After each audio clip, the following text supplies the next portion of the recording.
जीवन है। जी हाँ, आज जल दिवस पूरे विश्व में मनाया जा रहा है काफ़ी खुशहाली के साथ, और लोग जो है इसे एक पर्व की तरह सेलिब्रेट करते हैं।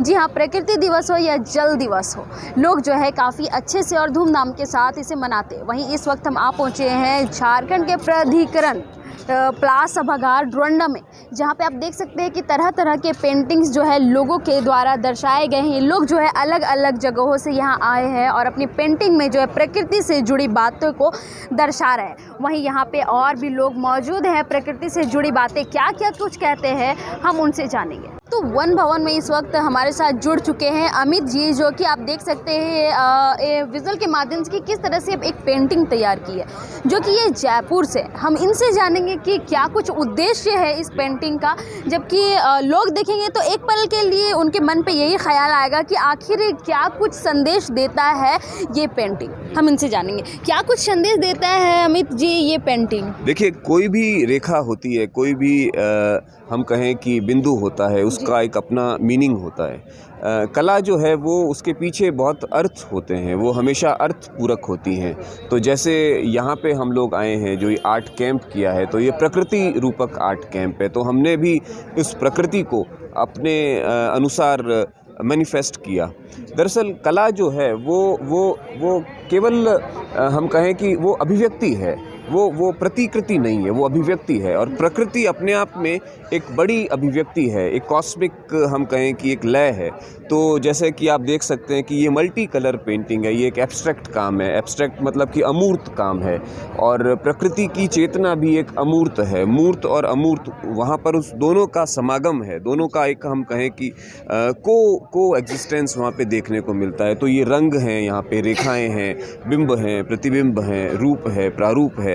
इन सब से हम उसी चेतना को किसी न किसी फॉर्म में रिफ्लेक्ट करने की कोशिश करते हैं। और जैसा कि मान लीजिए कि मैं चित्रकार हूँ, तो मेरा जो माध्यम है वो बिंदु का है, फॉर्म का है, एलिमेंट का है, टेक्सचर का है।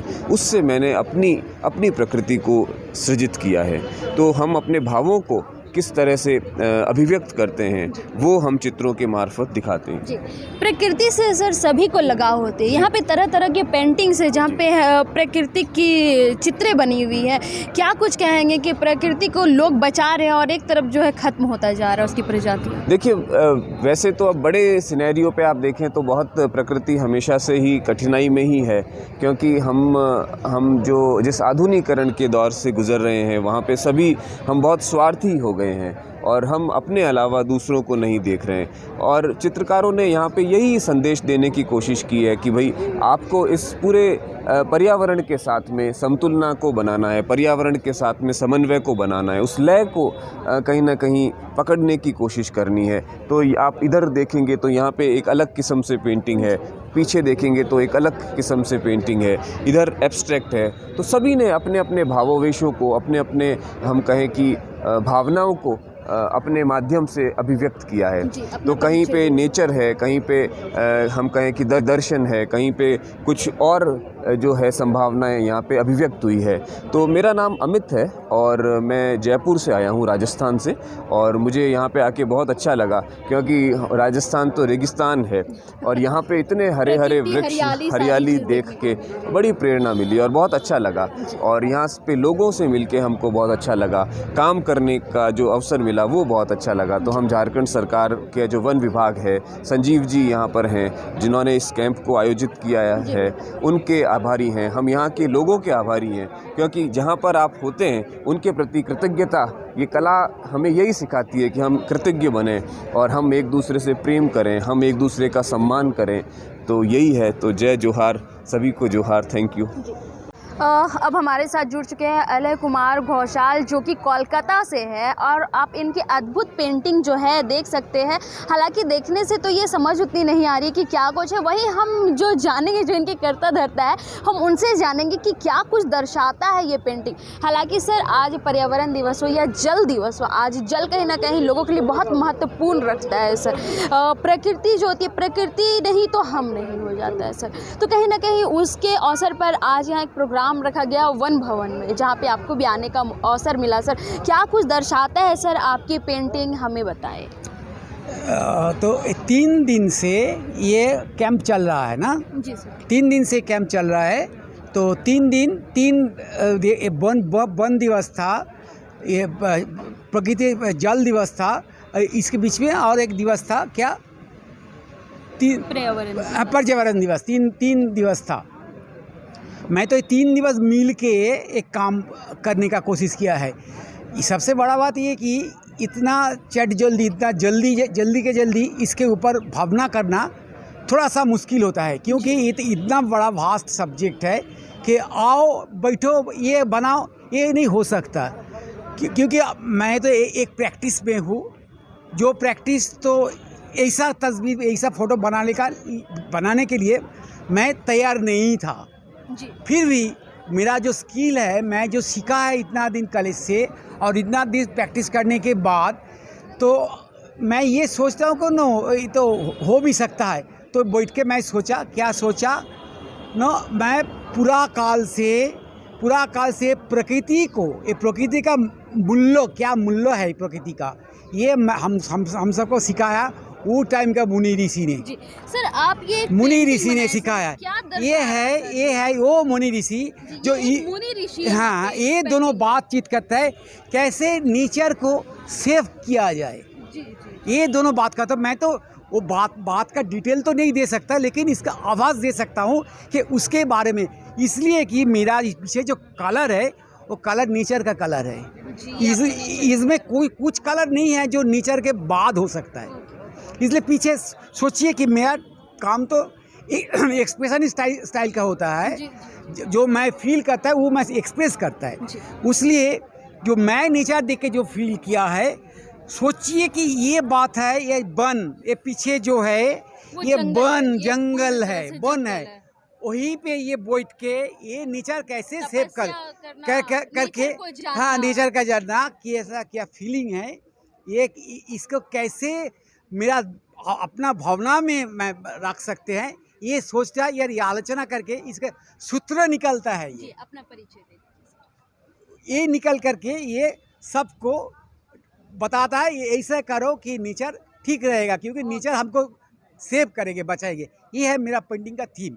ये मैं प्रकाश करने का कोशिश किया है। मैं कलकत्ता से हूँ। मैं 1983 में गवर्नमेंट आर्ट कॉलेज से, कलकत्ता का गवर्नमेंट आर्ट कॉलेज से पास किया है, जिधर मैं तो फर्स्ट क्लास फर्स्ट रैंक किया था। उसके बाद बहुत सारे एग्जीबिशन मैंने किया है। पेंटिंग तो बहुत सारे किया है, एग्जीबिशन भी किया है। मैं न्यूज़पेपर में काम करता था, जहाँ से रिटायर हो गया मैं, और अभी तो घर में पहले ही तो करता था, फिर अभी तो फुल टाइम पेंटर है। इधर उधर जाते हैं, कुछ कैंप में भी ज्वाइन करता है। पहले जो कैंप हुआ था हजारीबाग में, उधर भी मैं थे। इस बार ये कैंप और जल्दी करने के लिए मैं संजीव जी को पीछे पड़ रहा था, ये जी बनाइए, जल्दी बनाइए, क्योंकि इधर का कैंप हमको बहुत आकर्षण करता है। मैं इधर आकर्षित करता है। मैं ये इधर आना चाहता हूँ। तो finally it happened and I am very happy to do the best as much I can. Okay. So this is all this what I have done and what I want to say, because I am an artist. Artist लोग तो बोल नहीं पाता है ठीक से, वो बनाते पाता है। So जो मैं बोला, हमको मालूम नहीं कि ठीक बोला कि बोला, लेकिन मैं ये एक्सप्रेस करने चाहता है, यही बात है। Thank you very much. तो जैसा कि आपने देखा कि कोलकाता से आए हुए कलाकार जो है आपको इस पेंटिंग के माध्यम से ये समझा रहे हैं कि ऋषि मुनि जो है यहाँ बैठे हैं नेचर के पीछे में, और कहीं ना कहीं वो भी नेचर को पढ़ रहे हैं, जान रहे हैं, और दूसरों को भी ज्ञान देने की पूरी तरह से कोशिश कर रहे हैं। हम और भी जुड़ेंगे यहाँ पे अलग अलग कलाकृति के लोगों से और बात करेंगे। सर, बहुत पुराने आप प्रकृति कलाओं से जुड़े हुए हैं सर, क्या कुछ कहेंगे सर? आज जल दिवस मनाया जा रहा है। आज जल दिवस के अवसर पर सर हम आपसे जानना चाहेंगे कि जो सर पानी बहती है कहीं ना कहीं फैक्ट्रियों की वजह से, गंदी नालियों की वजह से, और डैम में लोग कचरा फेंक रहे हैं सर, पानी जो स्वस्थ नहीं हो पा रहा है, जिसकी वजह से सर हम लोग जार का पानी पी रहे हैं, या फिर हम लोग को पानी खरीदने की ज़रूरत पड़ रही है सर। ये देखिए, हम पहले बोले कि एक चीज़ एक कलाकार का बहुत बड़ा एक महत्वपूर्ण भूमिका रहता है जो समाज में एक मैसेज देने का, समाज दर्शन में कलाकार का बहुत बड़ा भूमिका रहता है। तो एक कलाकार जिस नज़रिया से प्रकृति को दर्शन करते हैं वो बहुत कम किसी को ये दर्शन होता है। ठीक है, सबसे बड़ा चीज़ है जल, जंगल, ज़मीन और आकाश। ये चीज़ को समझने वाले अब ये बोल लेते हैं एक किसान समझता है और एक कलाकार समझता है। ये दोनों एक्चुअली जो भीतर का जो रहस्य क्या है वो एक कलाकार और किसानी समझ पाता है इस चीज़ को। तो एक कलाकार नाते मेरा पूरा करीब 50 साल का इस जर्नी में, 50 साल से मैं कला क्षेत्र में जुड़ा हुआ हूँ। मेरा प्रकृति झारखंड में जब से मैं करीब 1976 में मैं झारखंड रांची में आया हूँ शांति निकेतन पास करके, तो तब से मेरा मतलब प्रकृति का ऊपरी जितना भी हम पेंटिंग करते हैं, जितना भी मतलब मेरा चित्र का शैली जो होता है वो प्रकृति के ऊपर होता है। जल को लेके क्या कुछ कहेंगे सर? अच्छा, जल क्या है? सबसे बड़ा एक रिसेंटली मेरा एक पेंटिंग था, करीब 13 एपिसोड में था, 13 मतलब पैनल में था वो। जल शुरू होता है मतलब पहाड़ में, कहीं पहाड़ से जल का जो फ्लो शुरू होते होते धीरे धीरे जहाँ पर जल मतलब जल का जो नदी बहुत चौड़ा होकर के बहने लगा। कहाँ पर? जहाँ खुला ज़मीन दिख रहा है, जहाँ खुला मतलब जंगल से बड़ा बड़ा चौड़ा नदी को हम लोग देखते हैं। झारखंड का बात कर रहे हैं। धीरे धीरे वो नदी का जो फ्लो होता है, कितना म्यूज़िक दे करके वही नदी में पानी में म्यूज़िक किलकिला मतलब नदी का जो ये होता है जो झरने की जो आवाज़ होता है उसमें बड़ा दूर से अगर सुनोगे एक म्यूज़िक का ये आता है, सुनने को आता है। वही नदी में चिड़िया से ले करके क्या ना मतलब उसमें जनजीवन का साथ रिलेट होता है। धीरे और क्या होता है, वही नदी धीरे धीरे जब शहर में घुस जाता है, शहर में क्या होता है वो धीरे धीरे सिकुड़ जाता है। वो नदी का जो चौड़ापन है वो धीरे धीरे छोटा होते होते वैनिश हो जाता है। तो इस मेरा पेंटिंग का विषय था the river vanishing into the grey. मतलब रिवर जहाँ से शुरू होता है, धीरे धीरे नदी, पहाड़, जंगल क्रॉस करते करते जब शहर का भीतर गुजरता है, शहर को चलते हम लोग क्या करते हैं, नदी को बंद कर दिया, बंद करके उसको मतलब कंक्रीट जंगल में हम लोग उसको वैनिश कर दिया। ये बहुत बड़ा एक हत्या है, क्राइम है, हम लोग नदी को मार दिया। ये नहीं होना चाहिए। एक शहर में आते थे एक नाले के रूप में तब्दील हो जाती है वो नाली भी खत्म हो गया। वो तो नाला तो सबसे बड़ा पॉल्यूटेड नाला है, जानते हैं। वही नाला में जितना भी पॉल्यूशन मतलब घुस रहा है वही पानी फिर थोड़ा गांव में जब जाकर मतलब नदी, लेकिन ये सहेगा नहीं, एक दिन ना एक दिन इसका जवाब देने वाला है नदी। ऊपर वाला है ना, ऊपर वाला कभी ना कभी जितना भी नदी का आसपास जो कब्जा हुआ है ना, वो किसी को ज़रूरत नहीं, कोई गवर्नमेंट भी नहीं कर पाएगा, लेकिन भगवान ने, ईश्वर ने एक दिन इतना पानी बहेगा ना, उस सब तुरंत बहेगा वो। आज ये ना, मेरा नाम है हरेन ठाकुर, रांची में।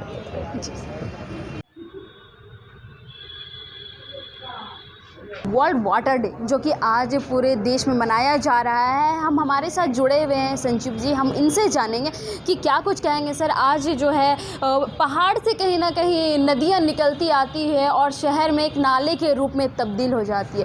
लोग जो है सर पानियों के लिए तरसते हैं। सर, गर्मियों के दिन आती है तो लोगों को पानियों के लिए टैंकर भेजा जाता है, जबकि 2-2 दिन लोग बिना पानी के रहते हैं। सर, कहीं ना कहीं आज वर्ल्ड वाटर डे मनाया जा रहा है, क्या कुछ कहेंगे सर, क्या कुछ खास लगता है आज के दिन? वो जैसा आपने बताया कि पहाड़ से आने के बाद शहर तक पहुंचते वो नाले में तब्दील हो जाता है।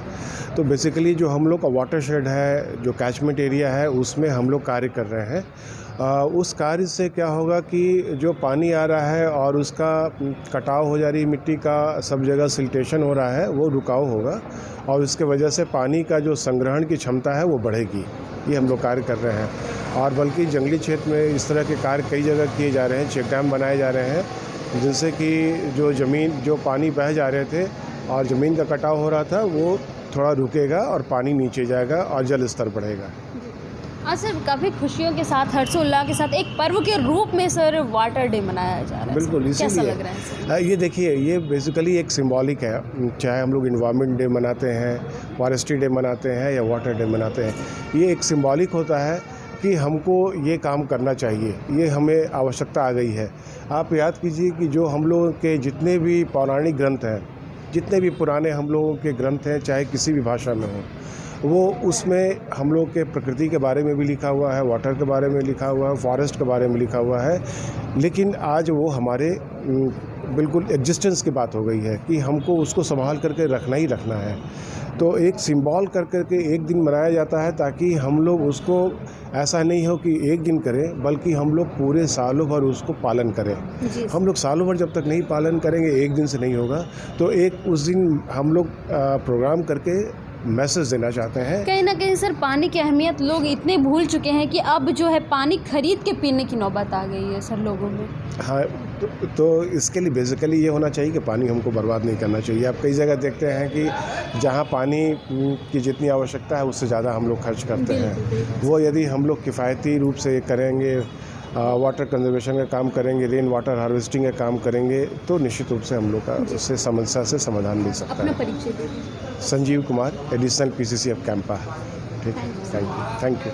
जैसा कि आपने सुना, जयपुर से आए हुए या कोलकाता से आए हुए अन्य लोग जो है, सभी का कहना है कि उनकी जो पेंटिंग्स है वो कहीं ना कहीं प्रकृति को दर्शाती है, जल को दर्शाती है। प्रकृति की प्रजातियाँ जो और भी है वो सारी नष्ट होती हुई नज़र आ रही हैं, कहीं ना कहीं लुप्त होती हुई नज़र आ रही है। वही कहीं ना कहीं लोग जो है इसे दर्शा रहे हैं कि उसे नष्ट ना करो क्योंकि वो हमारा जीवन है। जी हाँ, बहती नदियाँ जो है पहाड़ से शुरू होती है और छोटे शहरों में या बड़े शहरों में आते हुए एक नाले का रूप ले लेती है और पानी भी स्वस्थ नहीं होता है, गंदे हो जाते हैं, जिसकी वजह से लोग जो है बीमार पड़ना शुरू हो जाते हैं। वहीं कहीं ना कहीं यहाँ पे एक अभियान भी चलाया गया पानी बचाओ को लेकर। लोगों को संदेश भी दिया जा रहा है कि अगर वाटर सेफ रहेगा तो आपकी लाइफ भी सेफ रहेगी। ऐसे ही ताज़ा तरीन खबरों के लिए बने रहे झारखंड न्यूज़ 9 के साथ मैं रिपोर्टर नेहा।